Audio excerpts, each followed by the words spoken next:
ஸ்தோத்திரம் ஆண்டவரே. பிரியமானவர்களே, இன்றைய வேத வார்த்தை ஆகாய் தீர்க்கதரிசி புஸ்தகம் 2வது அதிகாரத்துல 23வது வசனம் வாசிக்கப்படும். ஸ்தோத்திரம் ஆண்டவரே. சேனைகளின் கர்த்தர் சொல்லுகிறார், செயலின் குமாரனாகிய செருபாபேல் என்னும் என் ஊழியக்காரனே, உன்னை நான் அந்நாளிலே சேர்த்து கொண்டு உன்னை முத்திரை மோதிரமாக வைப்பேன் என்று கர்த்தர் சொல்கிறார்.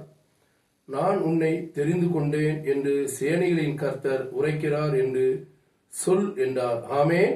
ஆமென். ஹல்லேலூயா. இந்த நாள்ல கூட நம்மளை தேவன் என்னவா வந்தான், என்ன பேர் சொல்லி அழைத்து உனக்கு முத்திரை மோதிரமாக வைக்க போகிறார். ஆமென். ஹல்லேலூயா. இந்த நாள்ல நம்மளுக்கு முத்திரை மோதிரத்தை கொடுக்க தேவன் வல்லமையுள்ள தேவனா இருக்கிறார். ஆமென். ஹல்லேலூயா. அது எப்படி என்றால், நமக்கு இந்த மாதிரி ஒவ்வொருவருக்கும் அந்த செருபாவைக்கு அழைத்து முத்திரை மோதிரமாக கொடுத்தார். அது எப்படி நம்மளுக்கும் கிடைக்கணும்னா நம்ம என்ன செய்யணும்னா, கிறிஸ்துவுல அவர் ஒரு பெரிய பங்கா இருந்தார். ஆமென். ஹல்லேலூயா.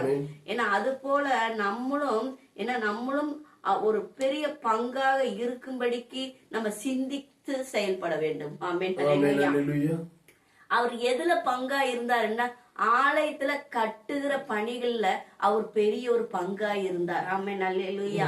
ஆலயத்துல கட்டுகிற பணிக்கு ஒவ்வொன்றையும் அவர் உழைத்தார். ஏன்னா அதிகமாக அவர் கட்டட பணிகள்ல உழைத்து அவர்கள் செய்யக்கூடிய வேலைகள்ல உதவியாக இருந்தார். ஆமென். அல்லேலூயா. இந்த நாள்ல கூட நம்ம ஆலயத்துல செய்யற கட்டட பணிகளுக்கு நம்மனால உழைப்பு இல்லைன்னா கூட நம்மளால முடிந்ததை கொடுத்து உதவலாம். ஆமென். அல்லேலூயா.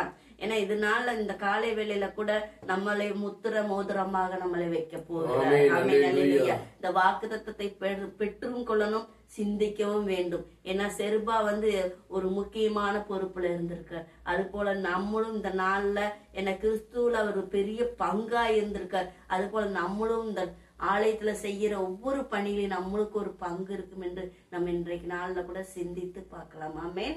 அல்லேலூயா. கேட்ட வார்த்தைக்காக அனைவருக்கும் ஸ்தோத்திரம்.